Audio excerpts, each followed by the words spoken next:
I'll wait for the first comment. You'll have to excuse me, I'm still really recovering, to be honest, from my COVID family adventure, which was pretty nasty. I'm going to flick another light on here.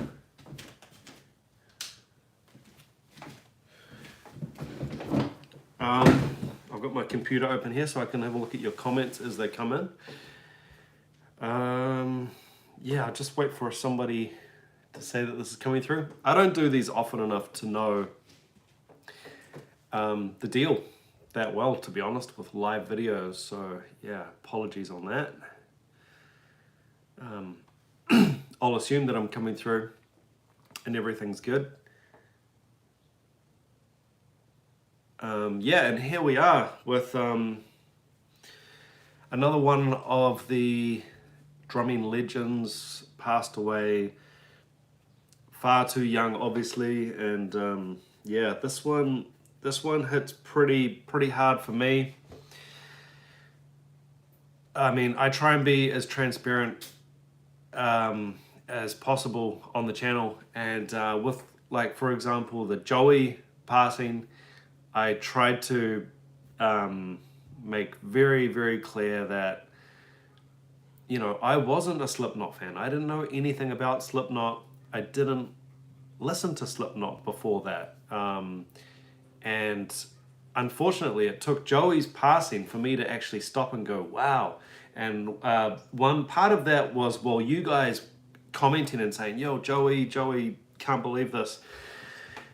And the other part of it was my drumming friends, you know, really great drummers who, the outpouring of grief and just hearing them say how big an influence Joey was on them, that made me stop and go, right, I've got to check out this band Slipknot that I totally missed. Didn't know anything about them other than they scared me with the masks, and I knew it was heavy, and I put all that aside and checked them out. I was a Johnny come lately to Slipknot, and it took the death of Joey for me to check them out. Then we had Charlie Watts. That one was a little bit closer to home for me as well. Again, I'm not going to pretend to be the hugest Rolling Stones fan. I really dig the Rolling Stones. I love them. I would love to go and see a concert. But it wasn't something I would have on in the house. As I'm going about my day and pottering around the house, editing videos for you guys.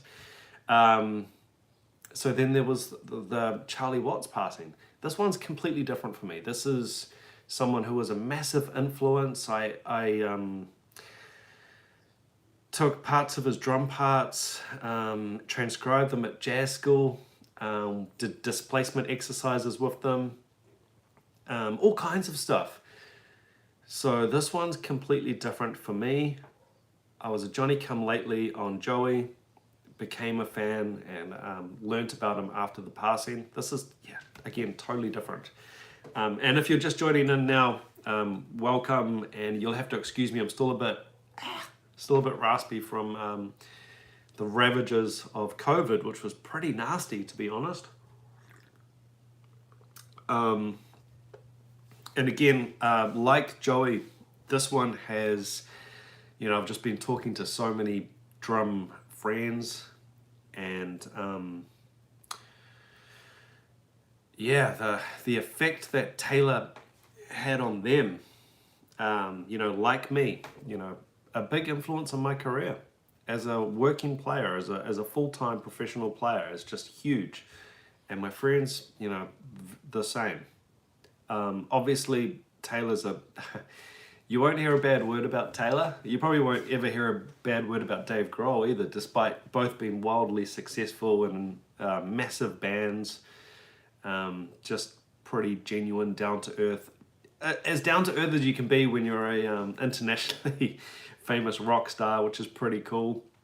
One little, I guess, almost personal story, and hopefully I'm telling this story correctly.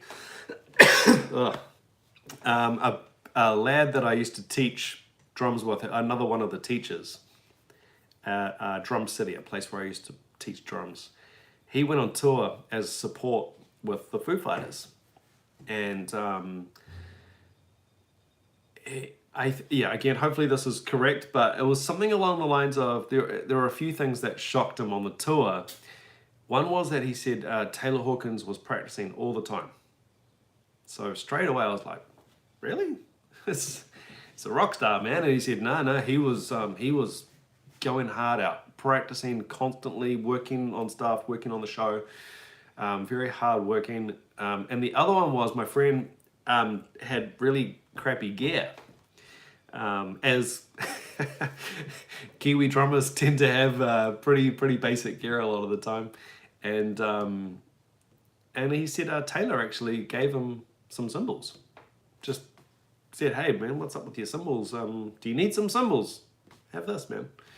So yeah, you'll hear a lot of stories like that, I think, because these are just pretty cool guys. They're very much like, I feel like they're like my drum friends. That's what my drum friends are like. They're just dudes.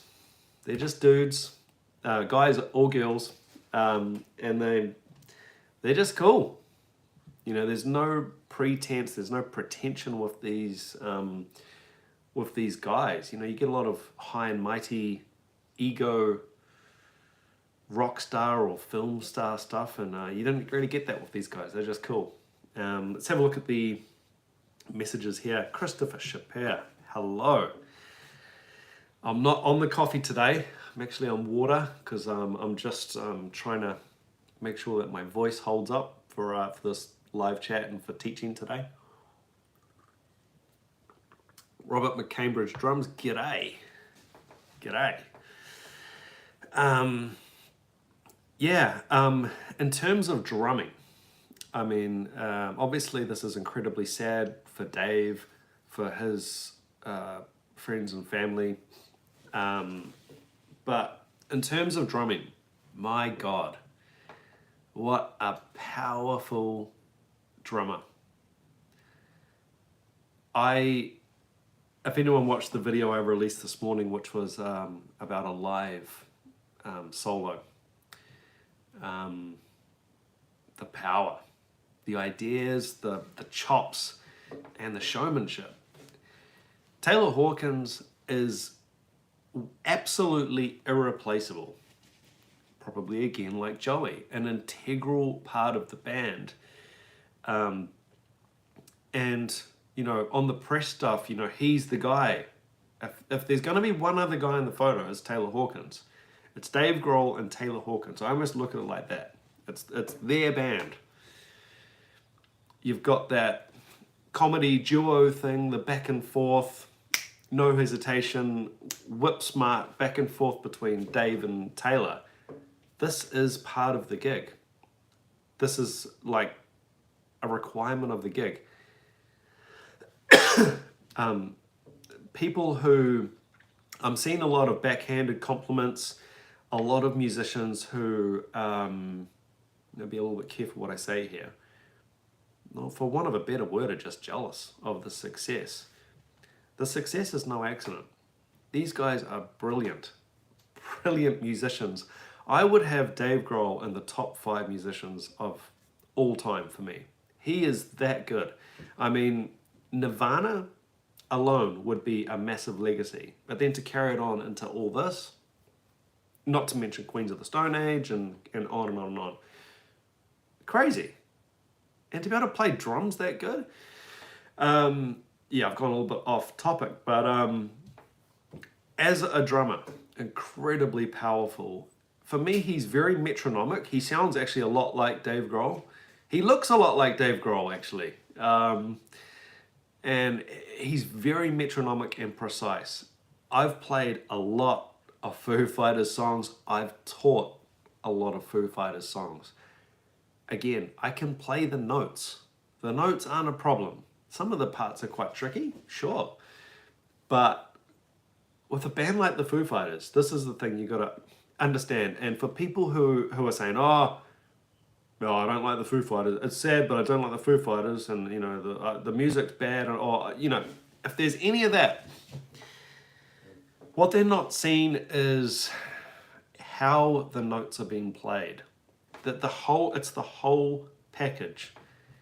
He gives Dave a rest. He jumps down onto the frontman. Not just singing the song. Frontman. Crowd interaction.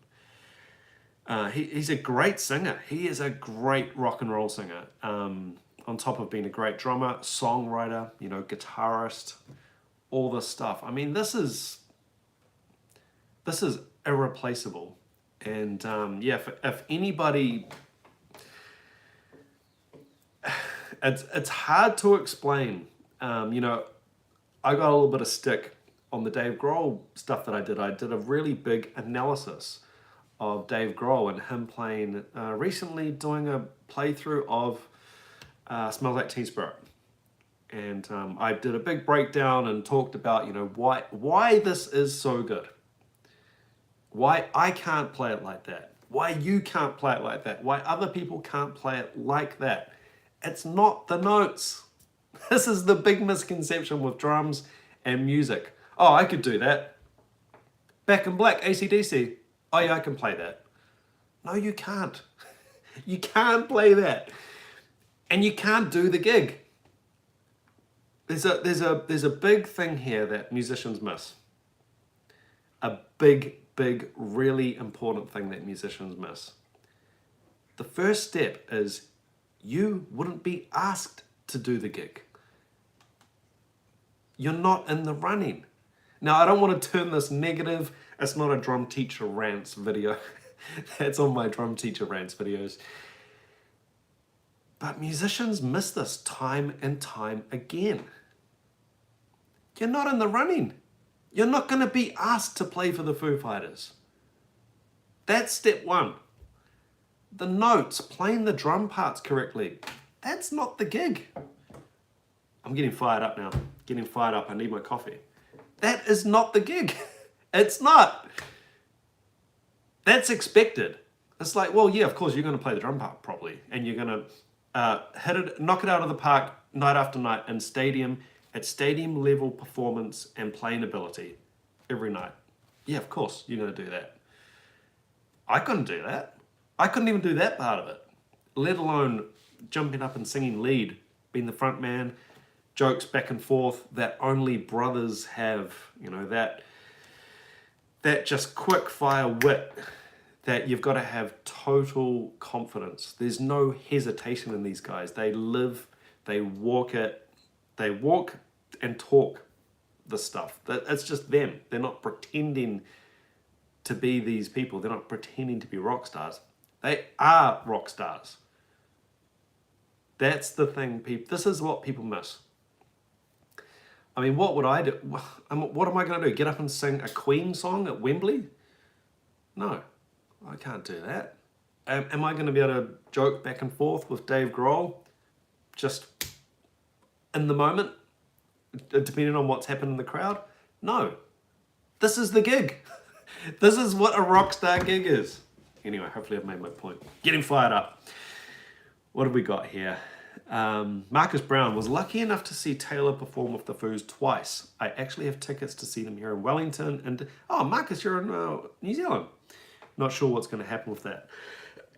If you're joining late, apologies. I'm still a little bit COVID-y. Wear your mask, just in case I COVID on you. I wouldn't be mad if they cancelled the whole tour. How do you continue without your best mate behind the kit? That's it. This is my point, and this is hopefully my takeaway for today, is these people are irreplaceable. Irreplaceable.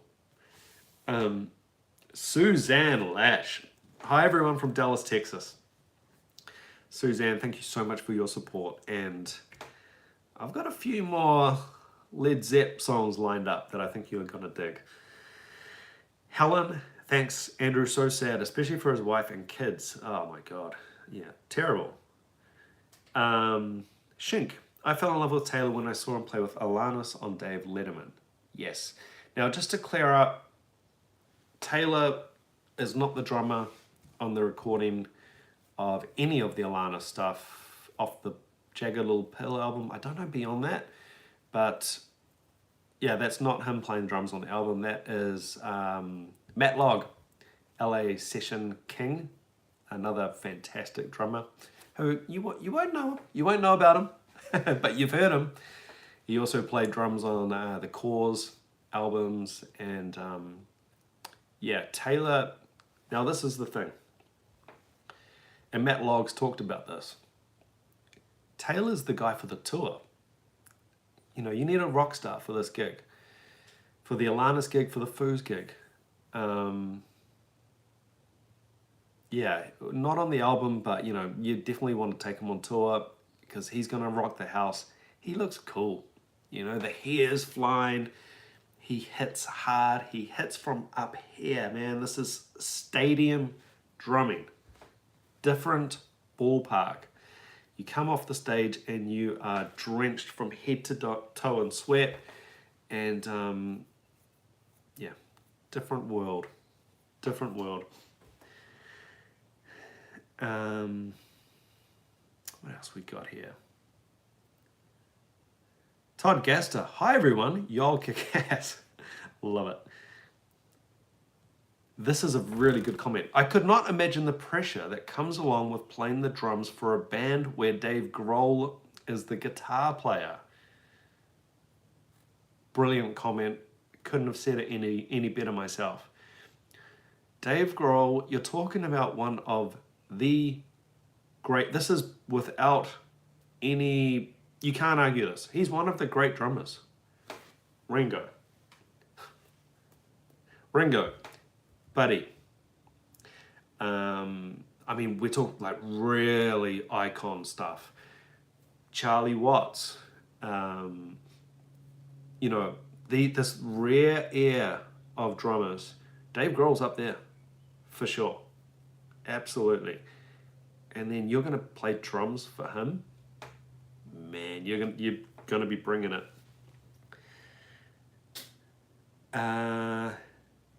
What else we got? Crypto Hammer, real talk. That must have been when I was off on my big rant. Hey Andrew, greetings from France. What a legend, absolutely, William. He is, he's a proper legend. Springy, another great comment. There's a reason he was touring with Alanis, Foo Fighters, and Sylvia. Sylvia is a name I don't know. And you're going to have to excuse me, talk amongst yourself. I need to blow my nose. I will be right back.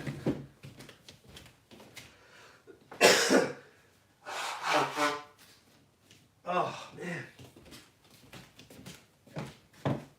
It's a good 2 weeks now. I'm still chesty. Still not right.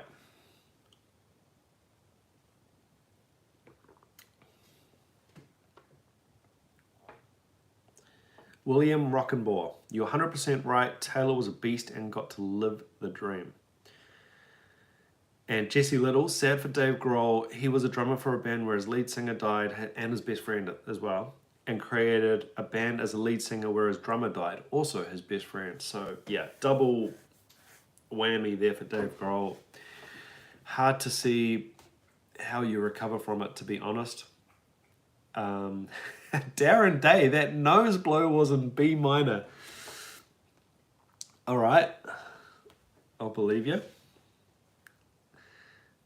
Funny story, when I was at music school, because had a few people around who had, if not perfect pitch, pretty close to perfect pitch or relative pitch. And I was playing marimba one day, and there was a lift right next to where I was playing the marimba, and one of the pianists who had perfect pitch was walking past at the time, and the elevator went bing and landed right beside my marimba. And my mate, the keyboardist, he said, "Hey, that was in, I don't know, C sharp, I don't know, or whatever it was." And I was like, "What? The beep?" And he said, "Yeah." He grabbed my mallet and went bang and hit the note, and it was the same note as the elevator. Fun story for you. Back to Taylor Hawkins. Yeah.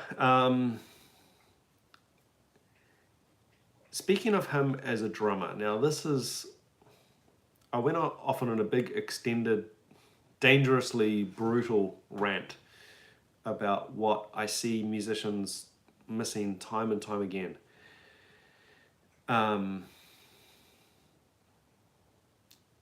There's a class there. They're classy guys or gals. They're classy people. The rock star, like, there's a charisma. It's not drums. You know, you'll see me doing a drum cover. I'm not a very good showman at all. You know, I'm lucky if I catch my stick if I throw it up. But that's not my career. That's not what I've built my career on. I never actually wanted to be a rock star. Well, maybe when I was younger I did, but not when I was in my working phase of my drumming career. It's not something I chased or wanted to be out on tour for weeks or years or whatever. This is totally different. This is a totally different level. You've got to play completely different. If I play my snare from here, that's different to playing a snare from here for 3 hours and still be metronomic. You'll see people say, well, I can play Everlong. Everlong's easy. Really? Okay. Yeah, 16th notes at 160 BPM approximately. That is easy. Yes, it is easy if you've practiced your singles at least a little bit. What's not easy is playing it like him. Like the Foo Fighters. That's the bit that's hard. This is what everybody misses. And I don't know why I'm turning this so negative. Maybe I'm just really annoyed and gutted that he's died. And seeing some comments, not necessarily on my YouTube, actually a bit more on social media, backhanded compliments. Oh, shame to hear about Taylor's passing. Don't like the Foos. And then, you know, you'll see other comments kicking in like, oh, I could do that. All that. This is Dunning-Kruger. Okay, Dunning-Kruger. Gross overestimation of your actual abilities. I could do that. I could play Black and Black. I could play Everlong, My Hero. Really? At a Foo Fighters gig? At an AC/DC gig? No, you can't. Come back to my couple of step process. Firstly, most importantly, you wouldn't be asked. You're not in the running for the gig. So no, you won't be doing it. Secondly, it's how you're playing it.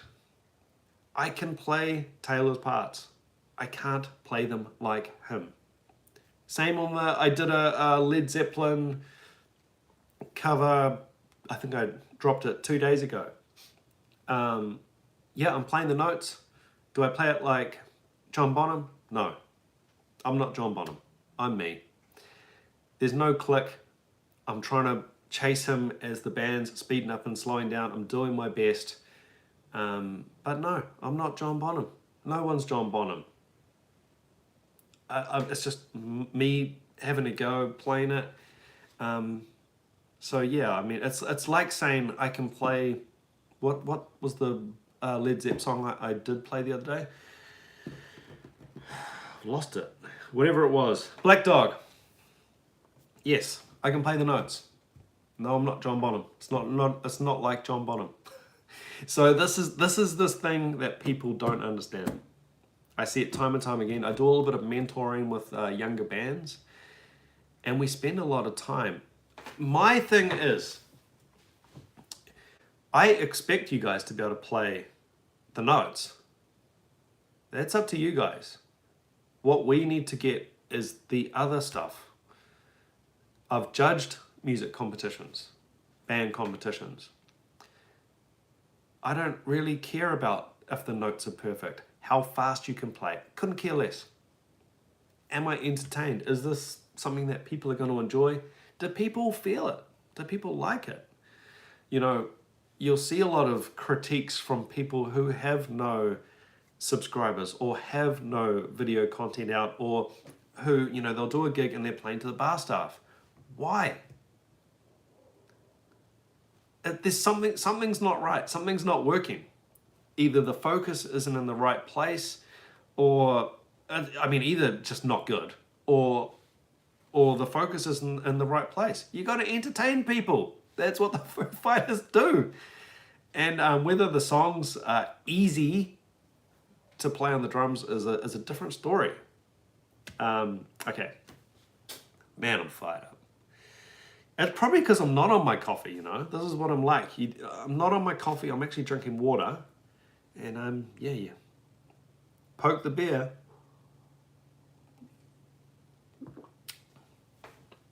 Johnny McLean. Andrew, you should review Caleb doing All My Life by Foo Fighters when he was 4. Man, that kid, crazy. Memoriam of Taylor Hawkins, who was easily top 5 all-time. RIP Taylor. Yeah. Everlong at concert speed is tough. Yeah, this is what I'm talking about. It's tough anyway. To play it at stadium volume and intensity, very tough.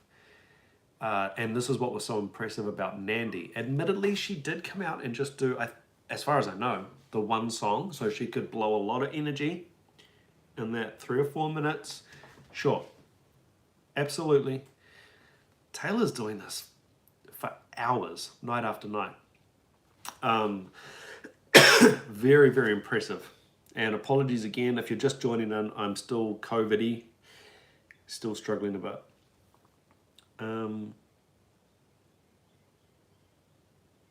Alan Boudreau, sad I never got to see Foo Fighters live. Me too, I actually lived, there's a venue here called Western Springs. I think it's the biggest, might be the, biggest venue in New Zealand, crowd capacity wise. I used to live right over basically the fence of this venue. And I remember I was gigging one night where the Foo Fighters played at Western Springs, and well, I came home far too late. They were finished by the time I came home from my gig, but by the time I left for my gig, I could hear them. It was probably a sound check, actually, thinking back to it. And yeah, it sounded killer. You know, it was great. It was a good house to live in, actually. I got to hear a lot of free concerts. Alan Boudreau again. Andrew, love your channel. Just curious, do you know of Dave DiCenzo? Yes, he's a guy that I would love to feature on the channel. Monster player. Did an all-time great modern, I think it was Modern Drummer. Was it a Modern Drummer solo? On one of those DVDs that used to come out. It was an all-time classic solo. Again, another thing that I've spoken to other drummers about. They're like, man, that Dave DiCenzo solo, that is up there, man. Like, for a guy who you don't hear a lot about, holy hell. Another one like that was, oh my God, he was the drummer in, I think it was Santana for a while. Who am I thinking of? Oh, he's got dreads. He went up and did, it was like on a 5-piece, a real simple setup at one of those clinic things, and he killed it. Okay, I'm gonna have to, no, I've lost his name, I'll have to think about that one. Class act with such a huge spotlight on him. All I've ever heard was how humble and down to earth he was. Yeah, back to Taylor. Absolutely, he's just they're cool guys. They're cool guys. This is the other part of the legacy, I think, of being in a massive band for that long that keeps its feet on the ground. How long have the Foo Fighters been going now? It's mid-90s, I would guess. That's a long time. You've got to have a little bit of a plan. You've got to be organized. You've got to be cool. You got to set standards. You never saw them doing anything inappropriate, saying anything offensive, or you know, they played it pretty straight. They were accused of being dad rock, which is fair enough, I guess. Nothing wrong with that. It's like pop. It's like when you hear people say, oh, they're a pop band. Not talking about Foo Fighters, but just in general. Oh, that's just pop. What's wrong with pop? Like, just giving things, labeling genres, and therefore it's bad. It's just the dumbest thing in the world for me. Like, with Foo Fighters, they're literally just a rock band, and there's nothing wrong with that. Like The Warning, it's just unapologetic, uncomplicated rock. And that's great. It's hard to do that stuff right. It's hard to do anything well in terms of music.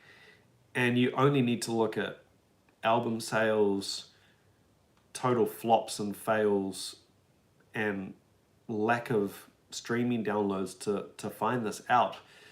Yeah, there's marketing and stuff that goes into it as well, of course.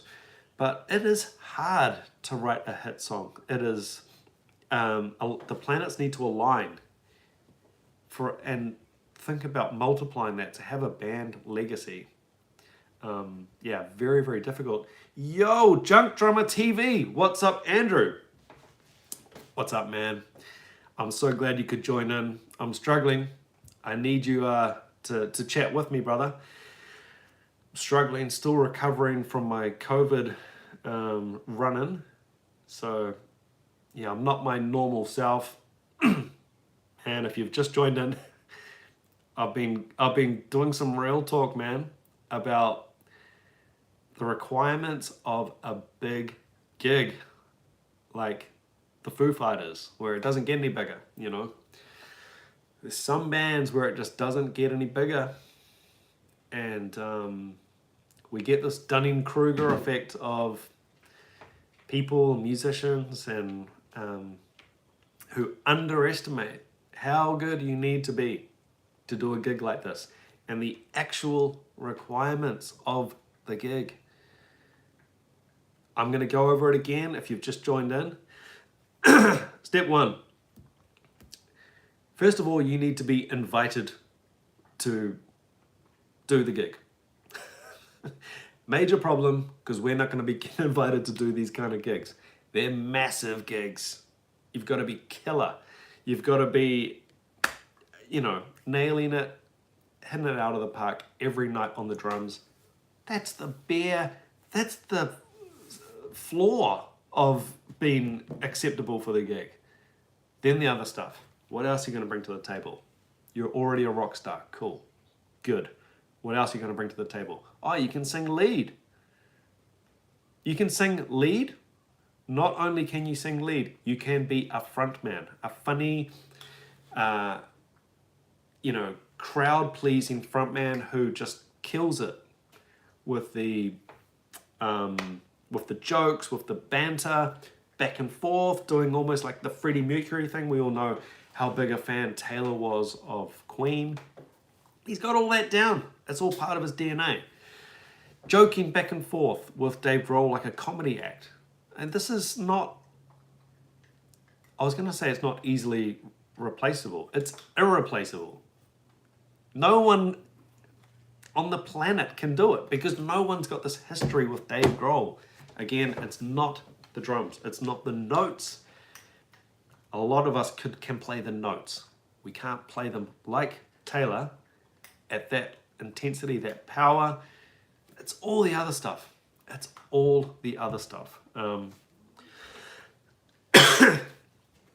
Junk Drummer TV, he's back. I've got a break in lessons. He's joined in. Yeah, it is 10:05 here in the morning, 10 a.m. I need to get myself another coffee. I'm on a water just so I can get through this and talk to you guys. Obviously, you're seeing how fired up I am about this. Taylor Hawkins, massive influence on me. And you would have seen me do a bunch of Foo Fighters drum covers on the channel. Taught a bunch of their songs. Their songs are always a masterclass in how to construct,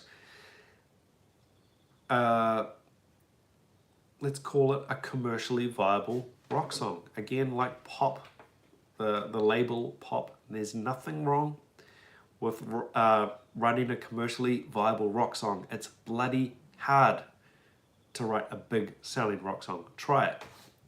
If it was easy, oh, I could do that. Really? Go and do it then.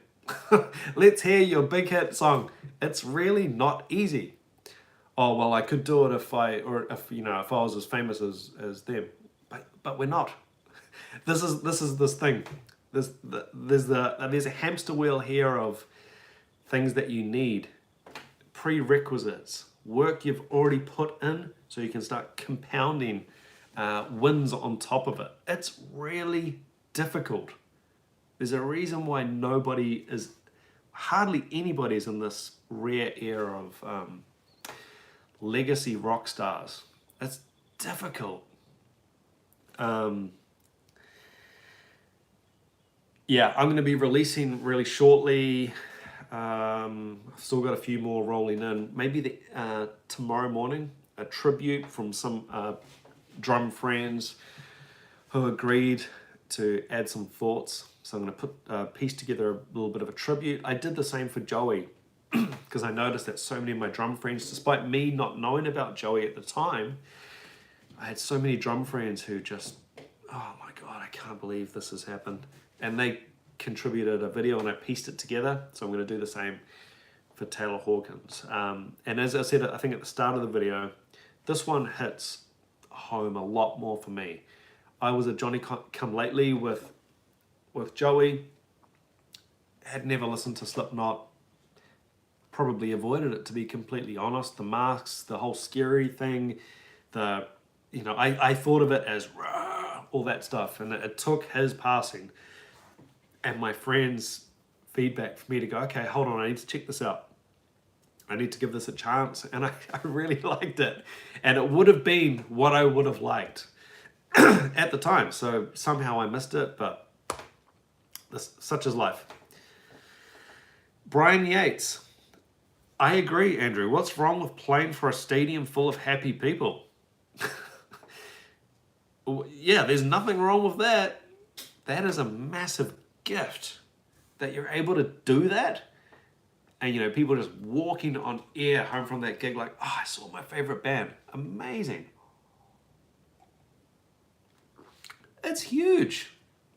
Look, there's a lot of jealousy involved in this kind of stuff. I'll always come back to guys like Phil Rudd. I could do that. No, you can't. You can't do that. Again, you wouldn't be asked. And, you're underestimating the actual gig. It's not like playing along with a song. You're in the band. It's totally different. The standards are really high for this stuff. Trust me. What else we got here?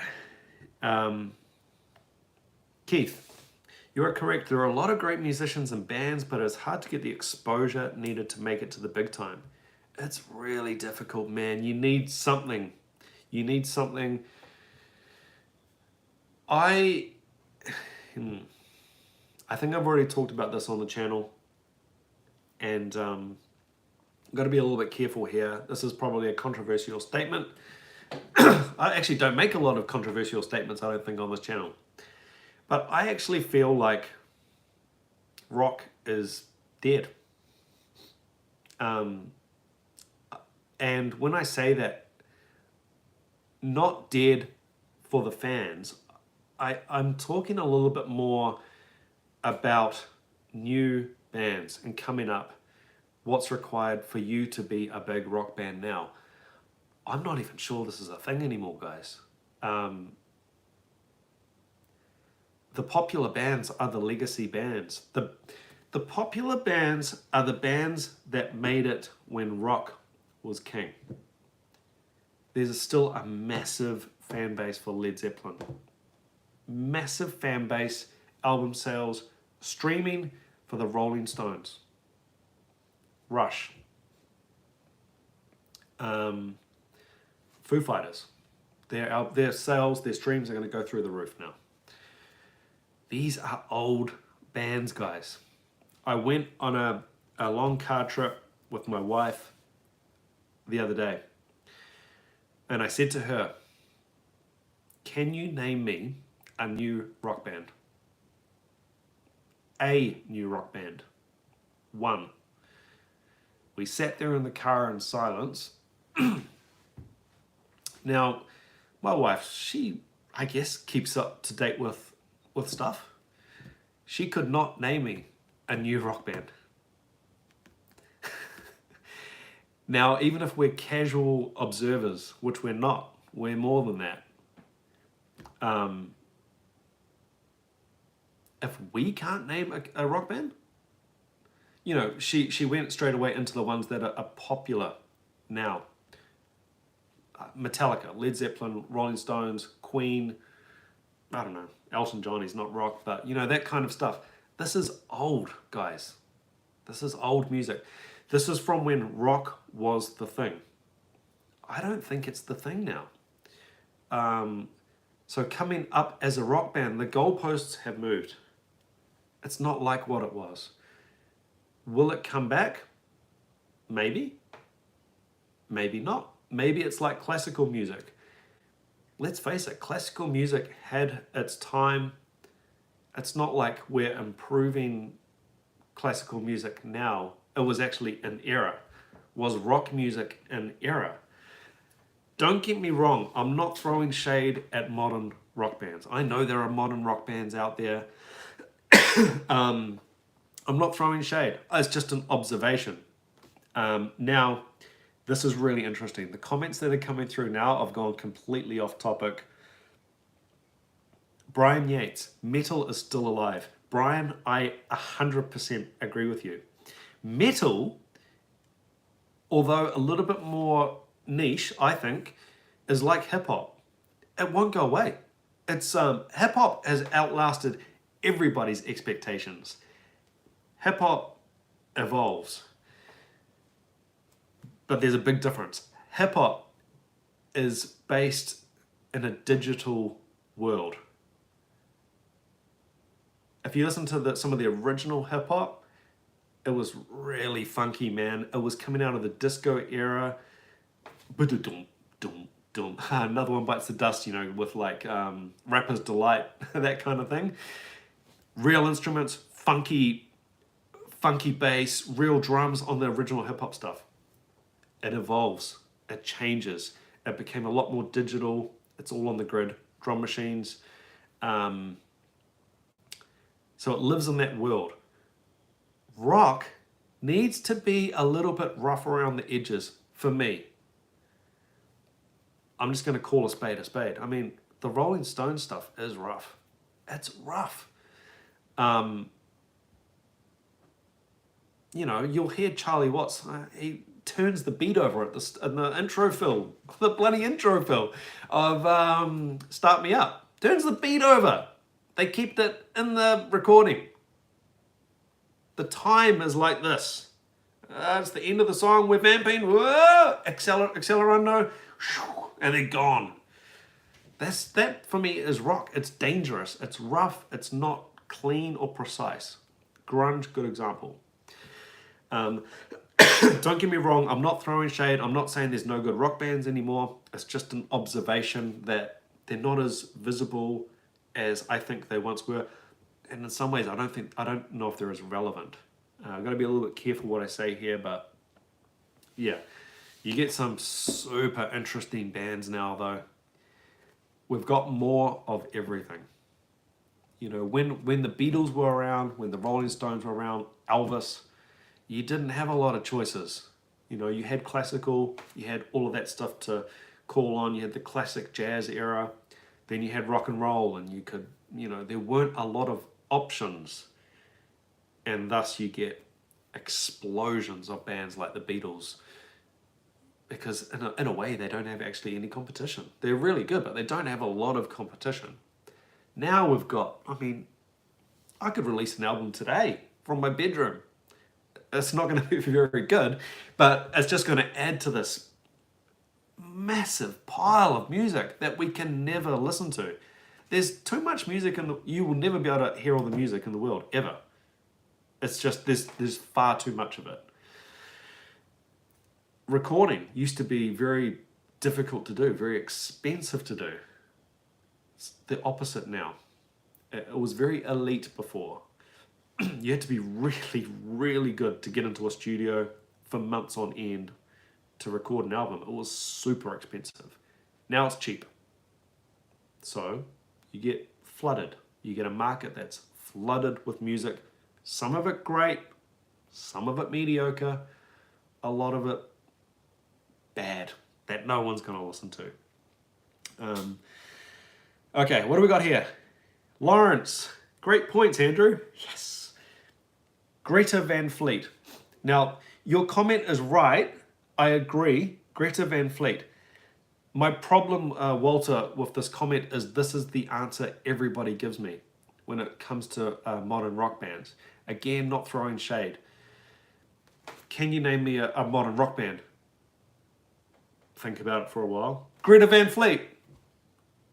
Really? One? So I'm going to ask 20 people that question and it's all going to come back with one band? Oh man, we're in trouble. Imagine Dragons was a rock band.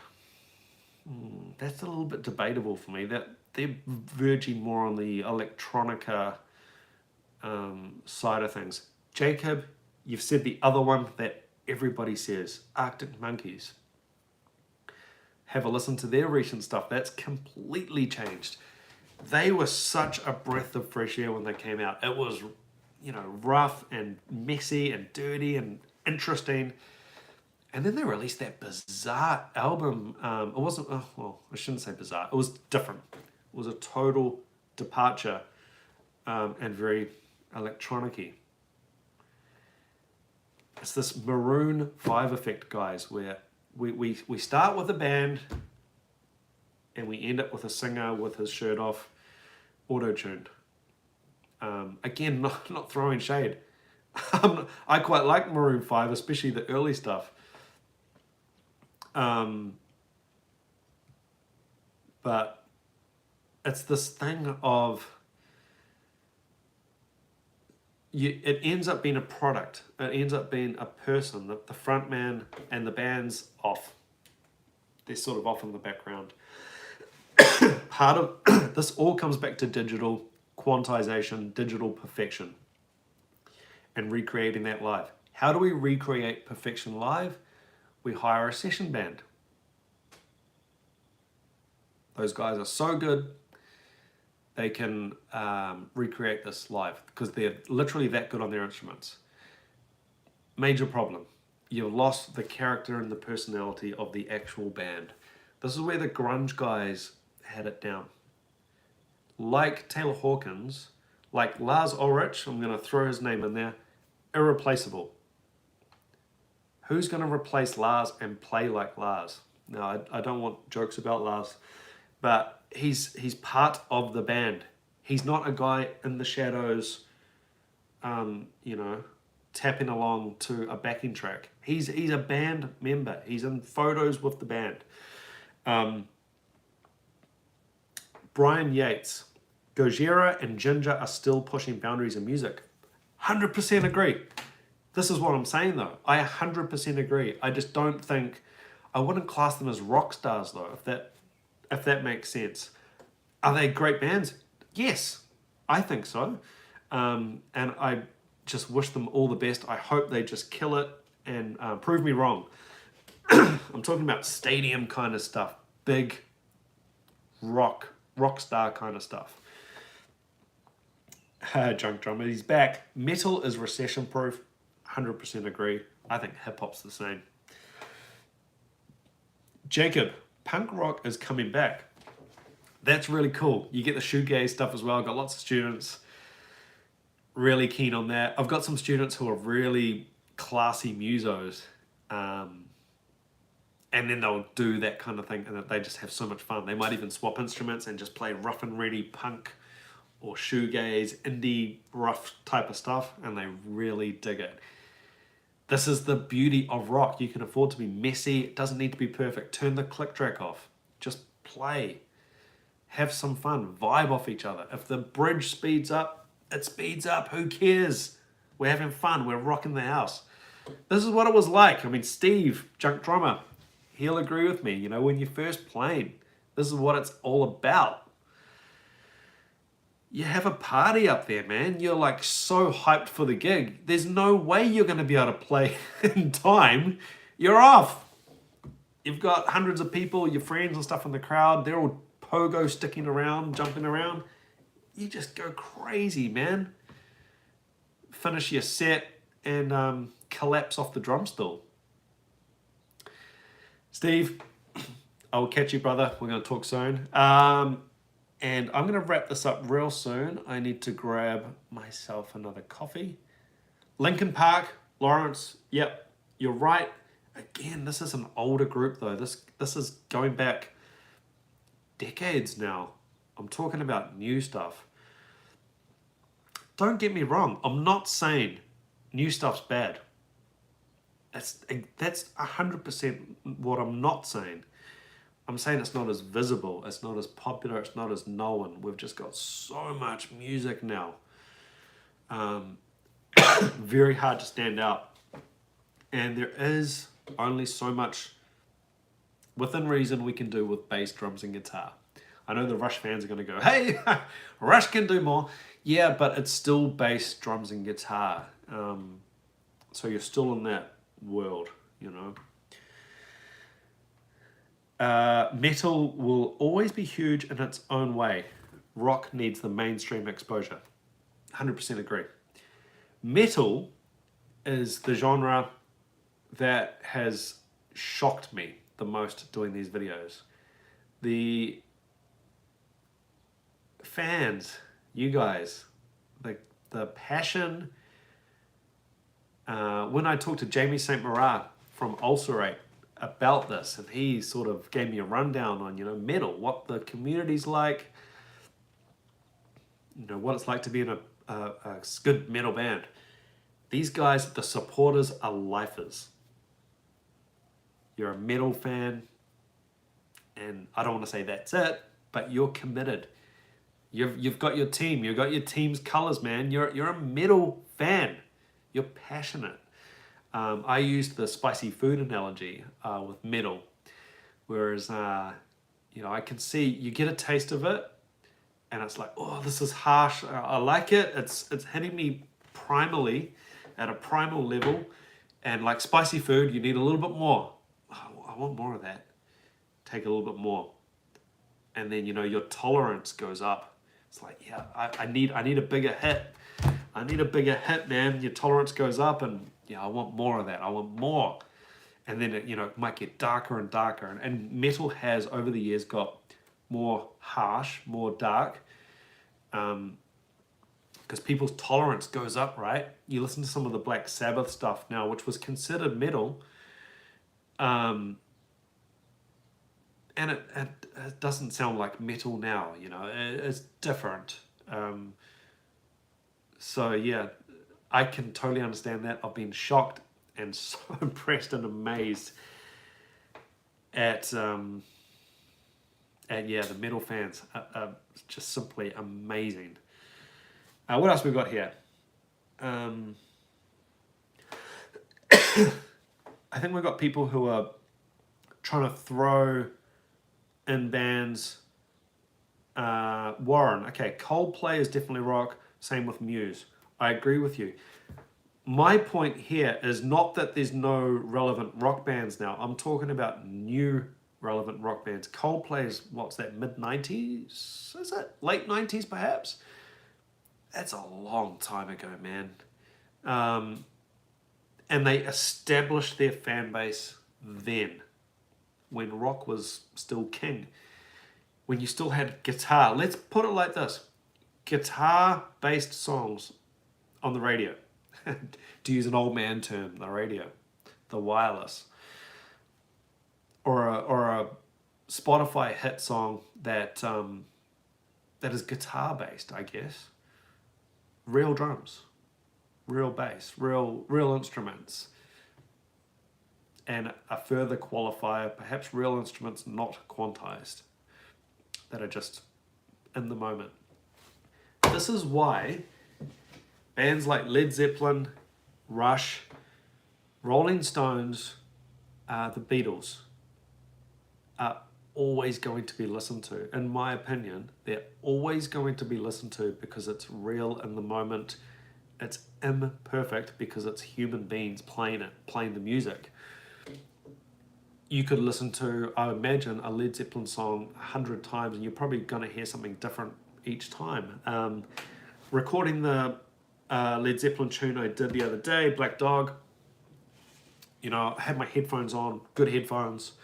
I can hear in those long breaks, da, da, da, da, da, before the snare kicks in, I can hear pedals squeaking. I can hear Bonham clicking his sticks, telling the band where the time is. All that stuff's gone. That's gone now. We live in a digital perfection world now. So it's very, very different. I hesitate to say it was better then. It's just different. It's just a different reality. We're living in now. We're in a digital world. Pandora's box is opened and we're living in this world, for better or worse.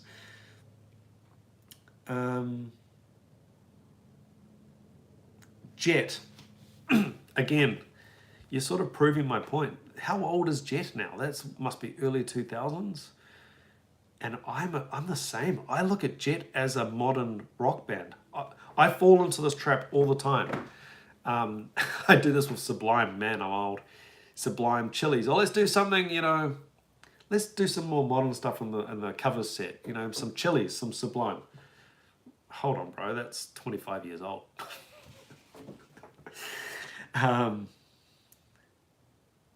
Yeah. Hey, guys. We've been rolling for an hour. I'm going to have to go. I really, really appreciate you joining in. As I said at the start, this one hits real hard for me. Taylor would be one of my big drumming influences. Yeah, incredibly sad. Irreplaceable as a drummer. I'm sure Dave Grohl's not even thinking replacements, but irreplaceable. Tremendous personality, rock star, killer drummer. You couldn't find a better drummer for the Foo Fighters. Playing those songs as I have for years and years and teaching them for years and years, I see Taylor play them and then I think, oh, okay, yeah, I can't play that. That's how you play it. That's how it's supposed to be played. Smashing the drums. Metronomic timing, groove, you know, not afraid to sit back, swung 16ths on a lot of the songs, like I think Wheels is an example. Swung 16ths, big drum feel. Yeah, incredibly sad. Yeah, and just before I sign off, please understand I wasn't taking a pot shot at rock. It was an observation. I could be well wrong. And I'm not saying that there's no good rock bands. Far from it. There's plenty. You guys let me know about plenty of them. I hadn't heard of Gojira before doing these videos. I hadn't listened to Meshuggah. These guys are pushing the boundaries. They are pushing the boundaries. I'm not debating that. What they're playing is ridiculous. It's insane what they're playing. I'm just talking about the relevance of rock. You know, casual listeners, thinking of my wife, who I asked that question to, can you name me a rock band, a modern rock band? You know, she's not going to listen. She's not listening to Meshuggah. She's not listening to Gojira. She's, you know, so the stuff that's relevant and big at the time. Brooke, hello. I am actually signing off. I've been going for an hour. I've been coughing and spluttering all over you guys. I dropped a little bit of heat in there. I tried to do a little bit of a reality check in terms of Taylor and what is required for a gig like that. For the people who say, oh, that's easy, I can play those songs. No, you can't. No, you can't. And you're not going to be asked. I'm not going to be asked either, don't worry. Yeah, full respect to those guys. They deserve it. And yeah, thoughts going out to Taylor and those close to him at this time. Thank you so much for joining in. guys, and I'll see you on the next video. Cheers. RIP Taylor Hawkins.